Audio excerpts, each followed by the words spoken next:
जिन्होंने भी वेक्टर की क्लास मिस की है वो breaking of components of vector की क्लास जरूर रिवाइज कर लेना, ठीक है। वो किसकी क्लास रिवाइज कर लेना? ब्रेकिंग ऑफ कंपोनेंट्स की, उसकी यहां पे जरूरत पड़ेगी। किसकी क्लास रिवाइज कर लेना? ब्रेकिंग ऑफ कंपोनेंट्स की। ध्यान दो, कंसंट्रेट करो। कल किसने किसने टेस्ट नहीं दिया था? पढ़े हुए हो? ठीक है, तुम बैठ जाओ, तुम भी बैठ जाओ। और सबने टेस्ट दिया था? कैसा वो टेस्ट? ठीक हो गया? क्या हो ही गया? चलो रिजल्ट वाले दिन बात करेंगे। आज हमने एक बहुत ही इंपॉर्टेंट पार्ट पढ़ना है और आप मान लो कि इस पे बेस्ड आपको क्वेश्चन आएगा ही आएगा। इस पे बेस्ड आपको क्वेश्चन आएगा ही आएगा। The topic is projectile motion. Topic क्या है बेटा? Projectile motion. ये 2D का पार्ट है। किसका पार्ट है बेटा? 2D का पार्ट है। प्रोजेक्टाइल किस वर्ड से बना है? प्रोजेक्टाइल बना है वर्ड प्रोजेक्ट से। प्रोजेक्टाइल कौन से वर्ड से बना है? प्रोजेक्ट से। और प्रोजेक्ट का मतलब क्या होता है? To provide some initial velocity. Project का मतलब क्या होता है? To provide some initial velocity. देखो जैसे मान लो मेरे पास ये पेन है और इसको मैं इनिशियल वेलोसिटी तो दे रहा हूं, ऐसे थ्रो किया और ऐसे कैच कर लिया। ये मोशन कैसा है? One dimensional motion. ये मोशन कैसा है? One dimensional motion. देखो ऐसे ऊपर गया और ऐसे नीचे आ गया। ये मोशन कैसा है? One dimensional motion. Straight line पे मूव कर रहा है। So this motion is a one dimensional motion. लेकिन प्रोजेक्टाइल कैसा मोशन है? To dimensional motion. प्रोजेक्टाइल कैसा मोशन है बेटा? To dimensional motion. क्या होगा इस मोशन में कि मान लो सही में एक अपार्टमेंट में सेटल कर गया, इंजीनियरिंग में चला गया, एक अपार्टमेंट में रहता है और इसको सामने वाली अपार्टमेंट में अपनी एक चिट्ठी पहुंचानी है, बालकोनी के सामने वाली बालकोनी में, ठीक है। तो ये अगर अपने बॉडी को, ये फिजिक्स बहुत ध्यान से पढ़ता है, ये अगर अपनी चिट्ठी को ऐसे फेंकेगा तो उसको मिलेगा? इसको देना चाहता है? बोलो, नहीं मिलेगा ना। क्यों? वो 2D में है, ये कौन सा पाथ फॉलो कर रहा है? 1D। तो चिट्ठी कैसे फेंकेगा ये? यस और नो? ऐसे फेंकेगा। इसका पाथ कैसा होगा? है ना, टू डायमेंशनल। तो किसी भी चीज को आप अगर थ्रो करो, किसी भी चीज को आप क्या करो बेटा? थ्रो करो। और थ्रो करने के बाद उसको फ्री फॉल अंडर ग्रेविटी में अगर आप छोड़ दो तो जो उसको मोशन होगा उसको हम क्या कहेंगे? Projectile motion. तो उसको हम क्या कहेंगे? बोलो बेटा, प्रोजेक्टाइल मोशन। कॉन्सेंट्रेट करो, फिर से मेरी बात सुनो बहुत ध्यान से। प्रोजेक्टाइल मोशन, आ जाओ समझते हैं।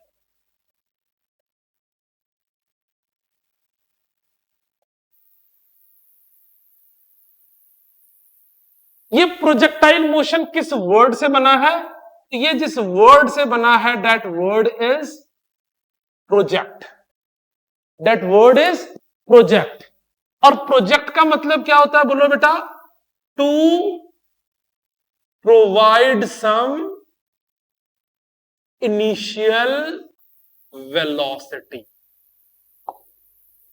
लेकिन इनिशियल वेलोसिटी, फिर से मेरी बात देखो, अगर मैं इसको ऊपर की तरफ थ्रो कर रहा हूं तो ये भी तो प्रोवाइडिंग सम इनिशियल वेलोसिटी है, लेकिन ये प्रोजेक्टाइल मोशन नहीं है। तो प्रोवाइड सम इनिशियल वेलोसिटी के साथ साथ क्या होना चाहिए? Motion should be to dimensional.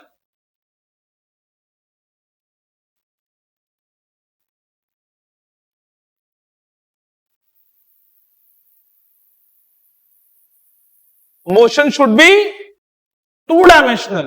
Motion कैसा होना चाहिए पार्टिकल का? बोलो बेटा, टू डायमेंशनल मोशन होना चाहिए। मतलब अगर मैंने किसी पार्टिकल को थ्रो किया है तो वो 2D में मूव करे, उसका एक्स कोऑर्डिनेट भी चेंज करे और साथ ही साथ वाई कोऑर्डिनेट भी चेंज करे। तो इस मोशन को हम क्या कहेंगे? बोलो बेटा, प्रोजेक्टाइल मोशन। कुछ एग्जांपल्स लिखो प्रोजेक्टाइल मोशन का। जैसे लिखो मत समझो। अभी आपने देखा है स्पोर्ट्स चल रहे हैं। कौन से स्पोर्ट्स चल रहे हैं भाई? अभी कौन सा स्पोर्ट चल रहा है यूके में? क्रिकेट में स्पोर्ट्स चल यूके में भाई, जहां से इंडियन नबी कहीं गोल्ड मिला है, कहीं सिल्वर मिला है। कौन सा? ओलंपिक्स चल रहा है। अरे यार, इतना बुरा हाल है। तुम पता क्या, पता क्या, ये जो इंस्टाग्राम वाले बच्चे हैं ना, इनको कुछ नहीं पता है कॉमनवेल्थ के। राइट, इट इज कॉमनवेल्थ के। इनको कुछ नहीं पता है, ये बस खा खा के सूझी जा रहे हैं। ना इनको स्पोर्ट्स का पता है, ना इनको पढ़ाई का पता है। इंडिया से जैवलिंग थ्रोअर कौन है? नीरज चोपड़ा। जैवलिंग कैसा मोशन है?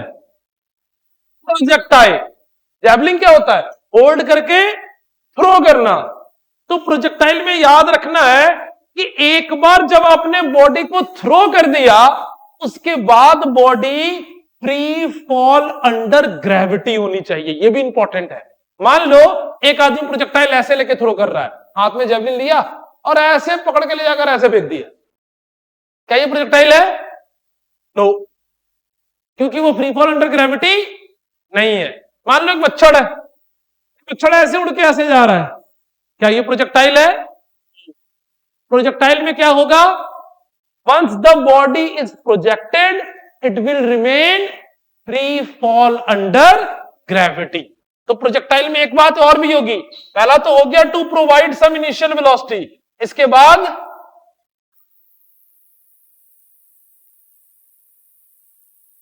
once the body is projected, it will remain free fall under gravity। एक बार जब आपने बॉडी को प्रोजेक्ट कर दिया, उस प्रोजेक्शन के बाद बॉडी कहां रहेगा? बोलो बेटा, फ्री फॉल अंडर ग्रेविटी। लिखना बाद में, समझो ये सारी बातें। तो these all are examples of projectile motion. तो फिर से एक वजह समझते हैं बेटा, क्या होता है projectile motion? To provide some initial velocity. और इनिशियल वेलोसिटी प्रोवाइड करना है 1 डायमेंशन में कि 2 डायमेंशन में? 2 डायमेंशन में। मतलब बॉडी को ऐसे थ्रो करना है कि सर्टेन एंगल पे थ्रो करना है, सर्टेन एंगल पे, या फिर अगर सर्टेन हाइट पे हो तो आप सीधे भी बॉडी को थ्रो कर सकते हो। This is also an example of projectile. मैं आपको डायग्रामेटिक तरीके से वो भी एक्सप्लेन करूं। एक और इंपॉर्टेंट बात, कि एक बार अगर अपने बॉडी को प्रोजेक्ट कर दिया, तो उसके बाद बॉडी का पाथ कैसा होना चाहिए? It should be free fall under gravity. जैसे एक हेलीकॉप्टर एक जगह से उड़ के दूसरी जगह पर चला गया, ये कैसा मोशन है? प्रोजेक्टाइल है क्या? नहीं है। क्यों? क्योंकि हेलीकॉप्टर में इंजन लगा है, उसके फैंस लगे हैं। That motion is not an example of free fall under gravity. लेकिन जेवलिन थ्रो कैसा एग्जांपल है? Free fall under gravity. संयम का चिट्ठी फेंकना कैसा एग्जांपल है? Free fall under gravity, projectile motion. कई बार वो जो तीर बना के टीचर को फेंका जाता होता है, देखा कि नहीं? नहीं क्या? हाँ, बनाया भी है, फेंका भी होगा मान लो। नहीं, ऐसे बनाते हैं एक ब्रह्म, देखा नहीं है कभी? रॉकेट सा बनाकर ऐसे फेंकना, ब्रह्म नहीं देखा होगा। ठीक है, हाँ, तो वो भी एक स्टेज के बाद जाके फ्री फॉल अंडर ग्रेविटी है। अगर आप देखो, जब आप बुलेट से गन फायर करते हो, थोड़ी देर के बाद उसका मोशन भी कैसा हो जाता है बेटा? प्रोजेक्टाइल मोशन ही हो जाता है। पहले बुलेट तो स्ट्रेट जाती है, लेकिन बाद में फ्री फॉल अंडर ग्रेविटी, वो भी एक तरह का प्रोजेक्टाइल मोशन है। क्या सारी बातें मेरी क्लियर है? अब जो पाथ होगा, आपको मैंने पहले भी पढ़ाया है, किसी भी पार्टिकल के पाथ को हम क्या कहते हैं? Trajectory. Trajectory. So the path of projectile is parabola.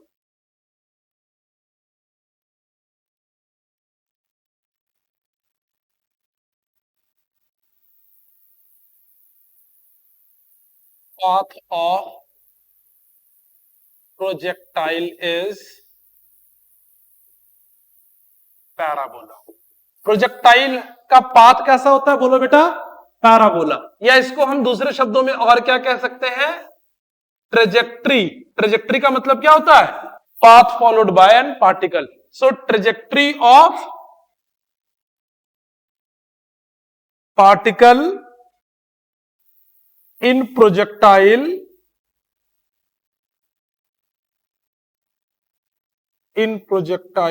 Is parabola. बोलो मेरी बात क्लियर है? Trajectory of particle in projectile is parabola. पहले इतनी सारी बातें नोट डाउन कर लो, फिर आगे बढ़ते हैं बेटा। जल्दी लिखोगे।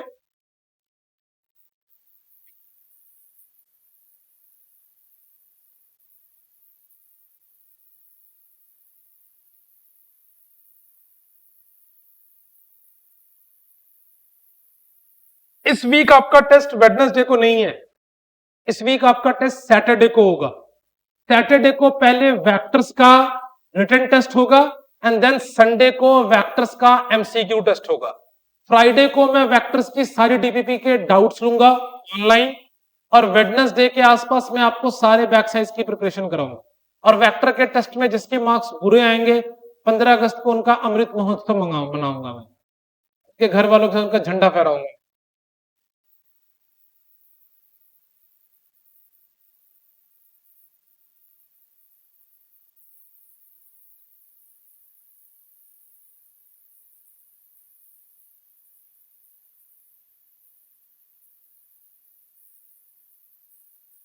हो गया बेटा, क्लियर है?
डन बेटा।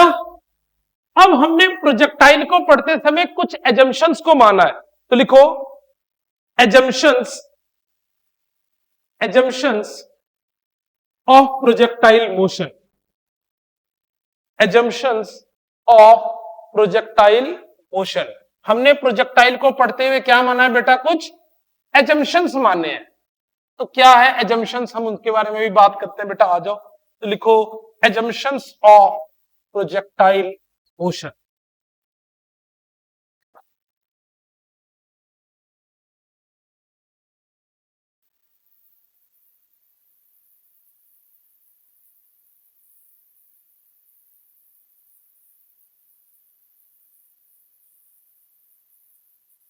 क्या पढ़ना है बोलो बेटा हमने? Assumptions of projectile motion. सबसे पहली बात सुनना, छोटे छोटे एजम्पशंस हैं। पहली चीज, हमने इसमें एयर रेजिस्टेंस को नेग्लेक्ट करके रखा है। मतलब जब भी आप किसी जैवलिन को थ्रो कर रहे होगे, अगर वो प्रोजेक्टाइल मोशन में हम पढ़ रहे हैं तो हम उसके एयर रेजिस्टेंस को इंक्लूड नहीं करेंगे। इस पूरे ही मोशन में हमने माना है कि एयर की वजह से उस पार्टिकल का मोशन अफेक्टेड नहीं होगा। फॉर एग्जाम्पल, अभी आपने रिसेंटली, आपको नहीं पता है, बोलो लोग तेजस्वी लोग हैं, आपको ये नहीं पता कि अभी कॉमनवेल्थ गेम में नीरज चोपड़ा को सिल्वर मेडल मिला। तो अगर आप उसके स्टेटमेंट आज घर जाके दोबारा सुनना, कुछ तो ज्ञान की बातें सीखो, ठीक है, कच्चा बादाम देखने के अलावा।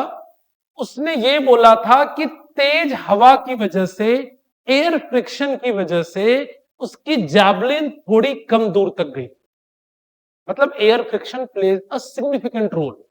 उसने बताया था, बोला कि स्पोर्ट्स में जीतना हारना तो चलता रहता है, बट मेरी जैवलिन जो कम दूर तक गई उसके पीछे का एक रीजन और क्या था? Air friction. हवा का तेज बहुत तेज था। आपने कई बार स्पोर्ट्स में भी ये बात सुनी होगी कि जब कोई बॉल को थ्रो करता है तो बॉल जनरली अपने पाथ को नहीं फॉलो कर पाता, तेज हवा की वजह से। क्या आपको मेरी बात समझ में आ रही है? ठीक है। तो जो ये प्रोजेक्टाइल मोशन में जब हम अभी पढ़ रहे होंगे तो हमने एयर फ्रिक्शन को इंक्लूड नहीं करना है। Write down the first point. First point लिखो, there is no resistance due to air. There is no resistance due to air.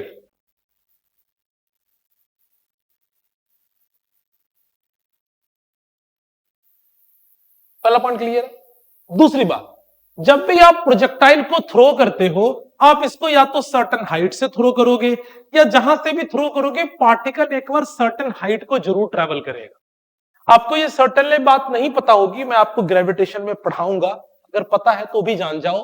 जो स्मॉल जी है, what is small g? Acceleration due to gravity. इसकी value constant नहीं होती, it varies with height as well as depth. ठीक है, इसकी value maximum होती है on the surface of earth. अब जब आप अर्थ के सरफेस पे होगे तो स्मॉल जी की वैल्यू क्या होती है? मैक्सिमम। अगर आप अर्थ के सरफेस से ऊपर जाओगे तो भी स्मॉल जी की वैल्यू घटती है, और अगर आप अर्थ के सरफेस से नीचे जाओगे तो भी स्मॉल जी की वैल्यू घटती है। So the value of small g, the acceleration due to gravity, is maximum on the surface of Earth. If you will move above the surface of Earth, the value of g will decrease. If you will move below the surface of Earth, again the value of g will decrease. तो ये g की value height and depth दोनों के साथ कम होती है। But हम projectile motion पढ़ते समय द वेरिएशन ऑफ जी को इंक्लूड नहीं करेंगे। तो लिखो second point, the variation of small g, the variation of small g, bracket में लिखो variation of g, small g में एस डबल ऐसे लिख, अरे यार केवल जी लिखना है, यही मैं कह रहा था। ऐसा भी लिखा है क्या? ऐसा लिखा है क्या? हाँ, ऐसा भी लिख दिया किसी ने, भाई ये स्मॉल जी नहीं है, मैं बोलूंगा स्मॉल जी, तुमने यही लिखना है। यस और no? The variation of small g, bracket में acceleration due to gravity, acceleration due to gravity will remain constant, will remain constant throughout the motion.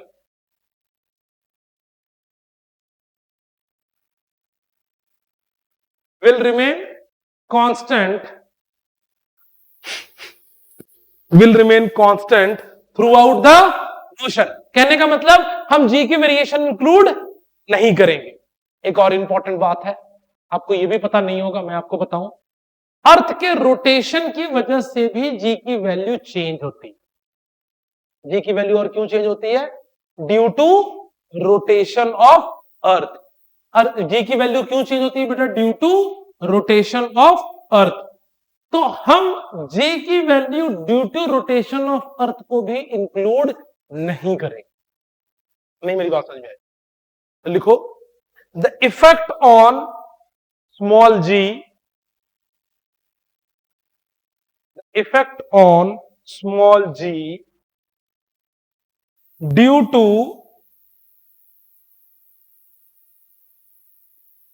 rotation of earth, due to rotation of earth will not be considered, due to rotation of earth will not be considered।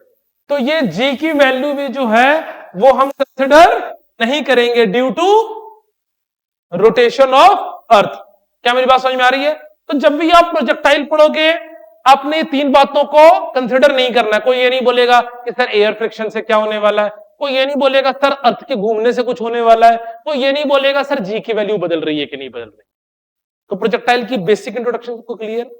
क्या होता है projectile? किसी body को project करना, initial velocity provide करना two dimensional में, और once the velocity is projected the body will remain free fall under gravity. इस तरह के मोशन को हम क्या कहेंगे? Projectile motion. और इस मोशन का जो पाथ होगा that path will be parabolic. क्या पूरी बात क्लियर? आगे बढ़ते हैं बेटा। कैसा कैसा प्रोजेक्टाइल हो सकता है मैं आपको डायग्रामेटिक तरीके से समझाता हूं। एक एक करके बहुत ध्यान रखिए। पहली चीज क्या हो सकती है कि मान लो आप किसी सर्टन हाइट के टावर पे खड़े हो, मान लो ये एच हाइट का एक कोई भी हाइट है, टावर है, बिल्डिंग है, और वहां से आप बिल्कुल ऐसे सामने एक बॉडी को प्रोजेक्ट कर दो। हो सकता है पार्टिकल का पाथ कैसा होगा? कुछ इस तरीके से वो नीचे की तरफ चला जाएगा। बोलो यस और नो। एक तो ये कहानी हो सकती है। इसके सारा प्रूफ हमारे सिलेबस में, स्कूल एग्जाम के सिलेबस में, और आपको स्कूल एग्जाम में जरूर जरूर जरूर आएगा। दूसरा, आप ग्राउंड पे खड़े हो, जो काम वो थ्रोअर कर रहा होता है, जैवलिन थ्रोअर कर रहा होता है, और आप यहां से एक बॉडी को प्रोजेक्ट करो और बॉडी ऐसे चल, आपने जिस इसका मतलब क्या है, मैं किसकी बात कर रहा हूं, नीचे जैसे लाइन खींची, इसका मतलब ये एक सरफेस है। बात समझ में आ रही है ना? और इसका मतलब क्या है, you means you have provided some initial velocity. तो ये पार्टिकल का पाथ होगा। इन दोनों की पूरी तरह से डिटेल डिस्कशन आपके सिलेबस में प्रूफ भी है, लेकिन प्रोजेक्टाइल ऐसा ही होता है ये जरूरी नहीं है। और क्या हो सकता है, देखो मैं आपको बताता हूं। तीसरी कहानी क्या हो सकती है, आप एक सर्टन हाइट पे खड़े हो और आप उस हाइट से ऐसे ऊपर की तरफ बॉडी को थ्रो कर दो। हर बार आप सर्टन हाइट पे खड़े होकर बॉडी को ऐसे थ्रो करोगे जरूरी तो नहीं है, आप वहां से बॉडी को ऐसे भी तो थ्रो कर सकते हो, यस और नो। तो फिर पार्टिकल का पाथ कैसा होगा?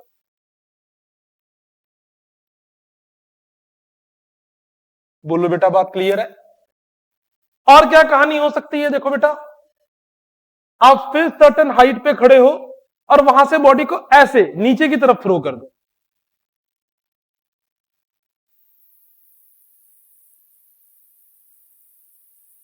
ये भी पॉसिबल हो सकता है। बात समझ में आ रही है? ये दो तरीके से और भी ऑब्जेक्ट को प्रोजेक्ट किया जा सकता है। और क्या कहानी हो सकती है, न्यूमेरिकल आपको हर एक कंडीशन के लिए मिल सकता है। आप किसी इंक्लाइंड प्लेन पर हो, आप किसी सीढ़ियों पे जा रहे हो, कोई इंक्लाइंड प्लेन है, किसी पहाड़ पे जा रहे हो, और पहाड़ पे सरफेस स्ट्रेट होगा कि इंक्लाइंड होगा? इंक्लाइंड होगा। तो आप यहां से किसी ऑब्जेक्ट को थ्रो करो और ऑब्जेक्ट ऐसे ट्रेवल करे, ये भी हो सकता है। बोलो यस और नो। और क्या हो सकता है, आप पहाड़ के अपोजिट साइड से थ्रो थ्रो कर दो इंक्लाइन प्लेन पे। ये एक इंक्लाइन प्लेन है, आप इसके यहां से थ्रो करो और ऑब्जेक्ट ऐसे। क्या सारी कहानी क्लियर है? इसके अलावा आपको और कोई आपके दिमाग में आता है और कोई सिचुएशन हो सकती है? कुछ भी नहीं हो सकती। मैंने आपको ऑलमोस्ट हर सिचुएशन की डिस्कशन कर दी।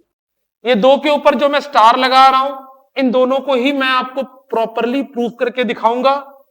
क्वेश्चन आपको हर एक कंडीशन पे करना सिखाऊंगा।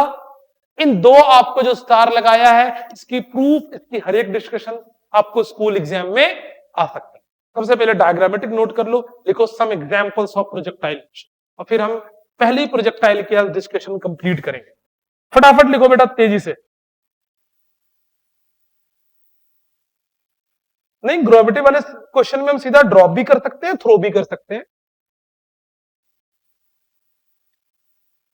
अगर हम यहां से ऐसे थ्रो करेंगे तो क्यों एंगल बनेगा? ऐसा थ्रो करना और ऐसा थ्रो करना फर्क है ना। ग्रेविटी वाले क्वेश्चन में अगर आप 1D में थ्रो कर रहे हो, आप एक बॉल को लो और बॉल को ऐसे थ्रो करो तो सीधा जाएगा। उनमें बॉल को हमने ऐसे सीधा थ्रो किया ना, सर्टन एंगल पे थोड़ी थ्रो किया। यहाँ पे तो हमने सर्टन एंगल पे थ्रो किया। फटाफट नोट डाउन करो बेटा।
हो गया बेटा?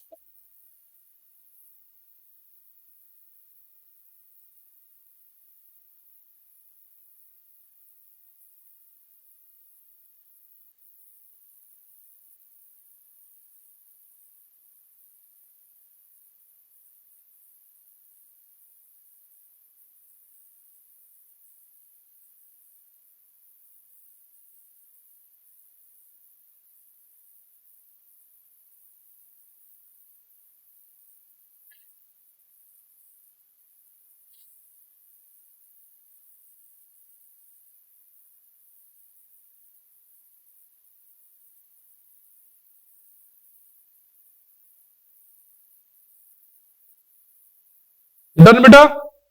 अब आ जाओ, एक की हम पूरी तरह से आज प्रूव करते हैं, ठीक है, और उसकी फिर डिस्कशन हम डिटेल में करते हैं। That is the our first example.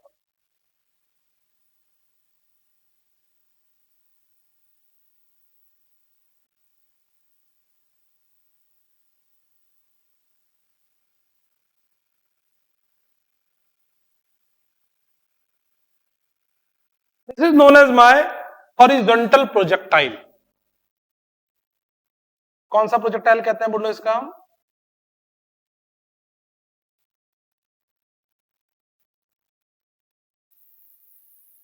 इसको हम कहते हैं बेटा हॉरिजॉन्टल प्रोजेक्टाइल। मतलब हमने बॉडी को यू वेलोसिटी से थ्रो किया और पार्टिकल कुछ इस तरीके से नीचे आ रहा है। बोलो बात ठीक है? मान लो पार्टिकल जब किसी एक पॉइंट पी पे पहुंचा है तो इसके कोऑर्डिनेट्स हैं एक्स कॉमा वाई। मान सकते हैं? बोलो बेटा। देखो प्रोजेक्टाइल में क्या क्या टर्म होता है, मैं क्या करके हर एक टर्म को डिफाइन करेंगे। पहला टर्म होता है path followed by projectile, that is called trajectory as well. पहली चीज आपको क्या निकालनी पड़ेगी? पाथ फॉलोड की equation.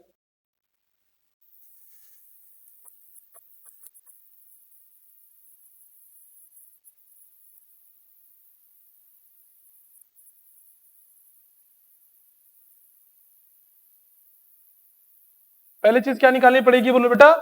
Path followed by projectile. दूसरी चीज क्या होगी बोलो बेटा इसके अंदर?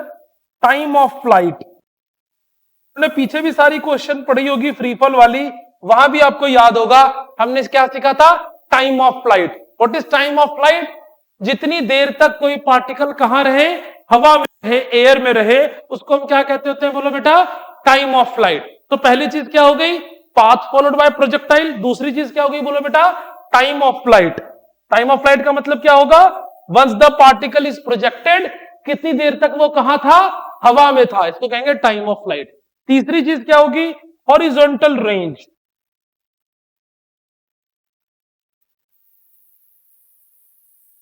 मतलब जब आपने पार्टिकल को यहां से थ्रो किया तो उसने कितना डिस्टेंस यहां से यहां तक कवर किया। Say this is are.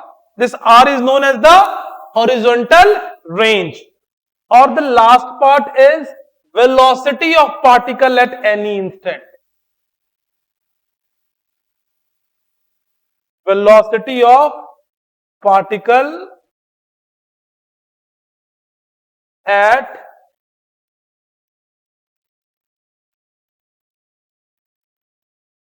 Any instant. किसी इंस्टेंट पे पार्टिकल की क्या क्या वेलोसिटी होगी। तो इसमें आपसे ये सारी चीजें निकालने के लिए पूछी जा सकती है। हम एक एक करके हर एक पॉइंट पर डिस्कस करेंगे।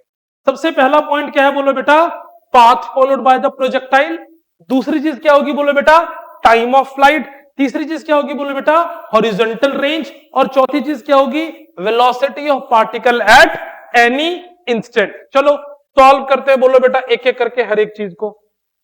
सबसे पहला पॉइंट क्या है बोलो बेटा? Path followed by projectile.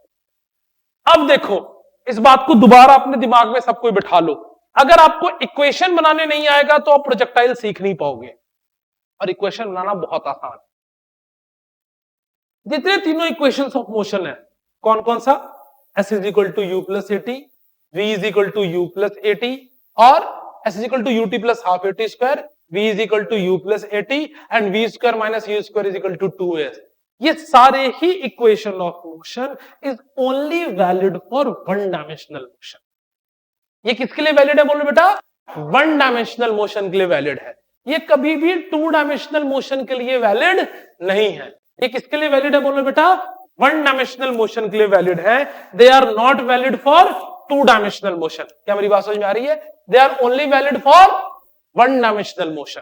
तो अगर टू डायमेंशन में अप्लाई करना होगा तो क्या करेंगे, हम पहले इक्वेशन को x के लॉन्ग लिखेंगे, फिर हम इक्वेशन को y के लॉन्ग लिखेंगे और फिर सॉल्व करेंगे। जब आप किसी इक्वेशन को x के लॉन्ग लिखते हो तो इसका मतलब क्या होता है, आपने डिस्टेंस या डिस्प्लेसमेंट भी x के लॉन्ग लिखनी है, आपने वेलोसिटी भी x के लॉन्ग लिखनी है, आपने एक्सेलरेशन भी x के लॉन्ग लिखनी है, सारे पैरामीटर किसके लॉन्ग लिखने हैं, x के लॉन्ग। अगर आप किसी इक्वेशन को y के लॉन्ग लिखते हो इसका मतलब क्या होगा, आपने सारे पैरामीटर कहां लिखने हैं, y के लॉन्ग लिखने। आ जाओ देखते हैं बेटा। तो सबसे पहले पाथ फॉरवर्ड में मैं इस पॉइंट P के लिए पार्टिकल की इक्वेशन लिखना चाहता हूं। इस पॉइंट P का मतलब उसकी x, ये क्या है उसकी x कोऑर्डिनेट, बोलो बेटा, और यहां से यहां तक ये क्या होगा उसका, बोलो बेटा y कोऑर्डिनेट। अगर मैं यहां से इसको देख रहा हूं तो बोलो पूरी बात क्लियर है। तो पहले मैं x के लॉन्ग इक्वेशन लिखता हूं, क्या लिखोगे, बोलो Sx is equal to uxt plus half axt square. बोलो पूरी बात क्लियर। Sx की वैल्यू क्या आएगी, बोलो बेटा मेरे पास x is equal to ux की वैल्यू क्या आएगी, u into t plus half ax की वैल्यू क्या आएगी, ax की वैल्यू 0 होगी। क्यों, क्योंकि पार्टिकल पे हमेशा एक्सेलरेशन ड्यू टू ग्रेविटी किधर लग रही होगी, डाउनवर्ड। हर एक जगह पर कहां लग रही होगी, डाउनवर्ड। हर एक जगह पर कहां लग रही होगी, डाउनवर्ड। और डाउनवर्ड कौन सा एक्सिस है, एक्स एक्सिस है कि वाई एक्सिस है, वाई एक्सिस है। तो ax की वैल्यू कितनी हो जाएगी, 0 इंटू टी स्क्वायर। बोलो पूरी बात क्लियर है कि नहीं है। तो ये सारा टर्म 0 हो गया मेरे पास। x इज इक्वल टू क्या बना, बोलो बेटा ut। तो पहले एक्सप्रेशन से आप t की वैल्यू निकाल लो, t is x upon u। This is my first equation. किसी को डाउट है फर्स्ट इक्वेशन में तो मेरे से पूछ सकता है। ध्यान से देख लो, एक एक चीज देखो, बिना समझे आगे मत बढ़ना, बिना समझे आगे बढ़ोगे तो प्रोजेक्टाइल कभी समझ में नहीं है। क्लियर पूरी बात। एक बार फिर से जरा यहां देख लो, मुझे किसकी वैल्यू लिखनी थी, Sx की। इसका मतलब क्या होता है, distance travelled along x axis. तो x एक्सिस के अलोंग इसने कितना डिस्टेंस ट्रेवल किया है, x। तो हमने Sx की वैल्यू क्या लिखी, x। u किधर की तरफ थ्रो किया गया है, x एक्सिस के अलोंग। तो ux की वैल्यू क्या होगी मेरे पास, u। एक्सेलरेशन कौन सी लगती है इसमें हर जगह पर, एक्सेलरेशन ड्यू टू ग्रेविटी, क्योंकि पार्टिकल पे एक ही फोर्स लग रहा है, कौन सा, वेट फोर्स, और वो किधर लग रहा है, नीचे। तो एक्सेलरेशन ड्यू टू ग्रेविटी किधर होगा, नीचे। तो ax की वैल्यू किसके बराबर हो जाएगी, 0। तो मेरे पास टाइम की इक्वेशन आ गई। बोलो पूरी बात क्लियर है। अगली इक्वेशन हम किसके लॉन्ग लिखेंगे, बोलो बेटा, इसको हम क्या कहेंगे, इट इज लिखेंगे इक्वेशन अलोंग x एक्सिस। लिख भी ले।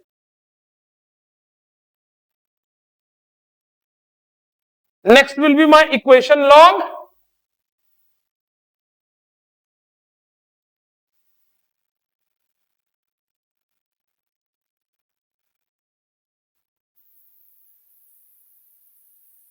क्या लिखोगे, बोलो बेटा, sy is equal to uyt plus half ayt square. बोलो ठीक है।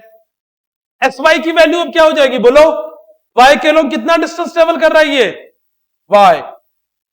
uy की वैल्यू कितनी होगी, 0, क्योंकि u किधर की तरफ है, अब x की तरफ। लेकिन मुझे x की कोई चीज नहीं लिखनी है, मुझे किधर लिखनी है, y की। तो uy की value 0 into t plus half ay की वैल्यू, एक्सेलरेशन कौन सा होगा, g इंटू टी स्क्वायर। मैं बता देता हूं उसको, मैंने सबको यहां स्केलर फॉर्म में लिखा है। अगर आप माइनस लिखोगे तो फाइनल पोजीशन इज डाउनवर्ड, ये माइनस फाइव आएगा, वो माइनस जी होगा, कैंसिल आउट हो जाएगा, same equation. y is equal to क्या बना, हाफ जी टी स्क्वायर। तुम्हें समझ में आया बेटा, जो दोनों इक्वेशन लिखी है मैंने, फॉर्मूला तो लगाया है, पर आपको समझ में आया कैसे पुट किया मैंने वैल्यूज, पक्की बात है। ये वाली हाफ की जगह तो मैंने हाफ लिख दिया। ay का मतलब क्या होता है, एक्सेलरेशन अलोंग y एक्सिस। मैंने क्या पढ़ाया था प्रोजेक्टाइल में कि once the body is projected it will remain free fall under gravity. किसी ऑब्जेक्ट को थ्रो कर दो, अब ये क्या रहेगा, फ्री फॉल अंडर ग्रेविटी। तो फ्री फॉल अंडर ग्रेविटी में कौन सी एक्सेलरेशन लगती है, एक्सेलरेशन ड्यू टू ग्रेविटी। तो एक्सेलरेशन ड्यू टू ग्रेविटी को क्या लिखते हैं, जी, की जगह टी। बोलो बोलो बेटा, क्लियर है। तो this is my equation number 2। अब क्या करो, इक्वेशन नंबर 1 को इक्वेशन नंबर 2 में सब्स्टिट्यूट कर दो। क्या बनेगा बोलो, y is equal to, putting equation 1 in equation 2, क्या बन गया बोलो बेटा, हाफ जी। और टी स्क्वायर का मतलब, टी की वैल्यू क्या है, x upon u, it is x square upon u square. तो y की एक्सप्रेशन क्या बन गया बोलो, g x square upon 2u square. बोलो बेटा बात क्लियर है। y की पावर चेक करो से, और देख लो छोटी छोटी बातें। g क्या होगा किसी भी मोशन के लिए, कांस्टेंट। 2 क्या होगा, कांस्टेंट। u भी किसी मोशन के लिए कांस्टेंट। तो मैं लेट कर लेता हूं कि g अपॉन 2u स्क्वायर एक कांस्टेंट है k। बोलो बात समझ में आ रही है। g अपॉन 2u स्क्वायर एक कांस्टेंट है, क्या कांस्टेंट है, k। तो एक्सप्रेशन क्या बन गया, y is equal to kx square, and this is the equation of this is the equation of an parabola. अरे यार कुछ नहीं पढ़कर आते, नहीं पढ़ाया है। y की पावर, x की पावर, बोलने से नहीं जीवित बचोगे क्या, ऐसे बैठे होते हो मरे की तरह। y की पावर, x की पावर, नेचर ऑफ ग्राफ,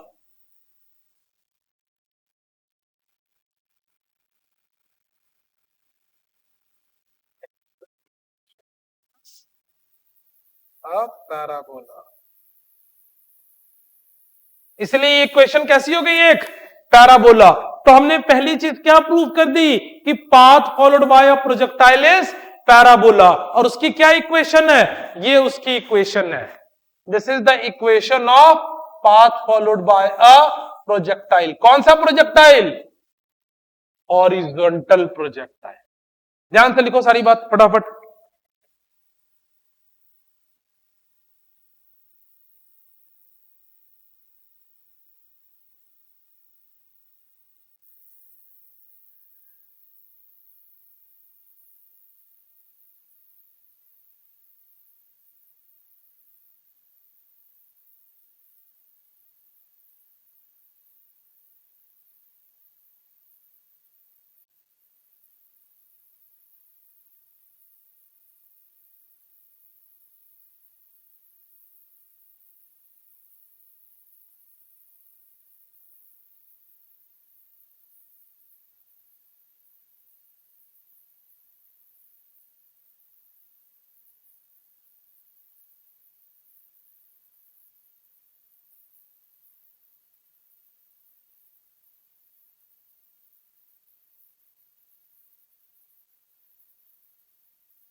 अब हमें क्या निकालना है बोलो बेटा?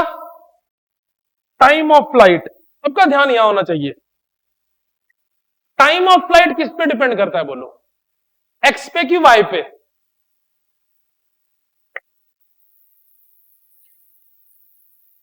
केवल वाई पे छोटी, केवल वाई पे बेटा, केवल वाई पे। सोचो कैसे? पार्टिकल को जितनी ऊंची हाइट से थ्रो करोगे, एक्स से तो कोई लेना देना है ही नहीं। बात समझ में आ रही है? तुम अगर पार्टिकल की हाइट ऊंची करते चले जाओगे तो पार्टिकल को नीचे आने का टाइम क्या लगता चला जाएगा? ज्यादा। यस और नो? किसमें? देखो भी रिजल्ट आएगा तब बता चलेगा। ठीक है, यू पे तो डिपेंड कर रहा है, लेकिन यू तो केवल किसके लॉन्ग काम कर रहा है? एक्स के लॉन्ग। देखो रिजल्ट आएगा तो देखना क्या वो यू पे डिपेंडेंट है। अगर मैं हाइट बढ़ाता जाऊंगा तो किस पे डिपेंड करेगा बोलो? मान लो तुमने एक मंजिल से एक चिट्ठी फेंकी, फिर 2 मंजिले से, फिर 10 मंजिले से। चिट्ठी को नीचे आने में टाइम ज्यादा कब लगेगा? 10 मंजिले से। मंजिला बढ़ने का मतलब एक्स बढ़ रहा है, वाई बढ़ रहा है? वाई बढ़ रहा है। तो टाइम ऑफ फ्लाइट निकाल, ध्यान देना जाए। क्या लिखोगे बोलो बेटा? S y is equal to u y t plus half a y t square. बोलो यस और नो? एच वाई कितना distance? H. U y half a y g t square. Yes और नो? क्या बनेगा बोलो? G t square is equal to 2h, तो t is equal to under root of 2h by g. तो time of flight केवल किस पे depend करता है? कितनी हाइट से थ्रो किया गया। देखो ये u पे डिपेंड नहीं कर रहा। u पे क्या डिपेंड करेगा? रेंज डिपेंड करेगा u से। तुम जितनी जोर से थ्रो करोगे उसको उतनी दूर जाने का मिलेगा, कि तुम जितनी भी जोर से थ्रो करो नीचे आने का टाइम इस बात पे डिपेंड करेगा कि तुमने कितनी हाइट से थ्रो किया है। वाई एक्सिस के अलोंग ही बनाए बेटा इक्वेशन। देखो आपके साथ क्यों इक्वेट करेंगे? टाइम ऑफ फ्लाइट को एक्स एक्सिस से कोई लेना ही देना नहीं है। टाइम ऑफ फ्लाइट में पार्टिकल कहां ट्रेवल कर रहा है? नीचे की तरफ। हम आगे के लिए नहीं निकाल रहे, नीचे के लिए निकाल रहे। टाइम ऑफ फ्लाइट किस पे डिपेंड करेगा? वाई एक्सिस पर। ठीक है, अगर तुम एक्स एक्सिस पे निकालोगी बेटा तो हाइट तो निकलेगी नहीं। क्या निकल जाएगा फिर तुम्हारे पास? रेंज। देखो वो भी निकाल ही देता हूं जब इतनी बात आई गई है, तुमने जब बोली दी है तो next part is my horizontal range. Range किधर निकलेगा बोलो बेटा? एक्स के लॉन्ग। आ रही बात समझ? रेंज किसके लॉन्ग निकलेगा? एक्स के लॉन्ग। तो एस एक्स की वैल्यू आर, यू एक्स की वैल्यू यू, टी की value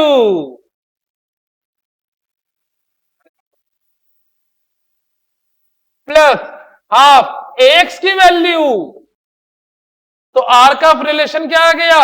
you under root of 2h by g. तुमने बेटा थोड़ा मोशनल वन डायमेंशन नहीं पढ़ा हुआ होगा तो कुछ कुछ बातें नहीं क्लियर होगी, वो मैं आपका जब रिवाइज करा दूंगा तो वो क्लियर हो जाएगा। ठीक है, बोलो क्लियर है? फटाफट नोट डाउन कर लो। वेलोसिटी वाली बात मैं कल की क्लास में कराऊंगा,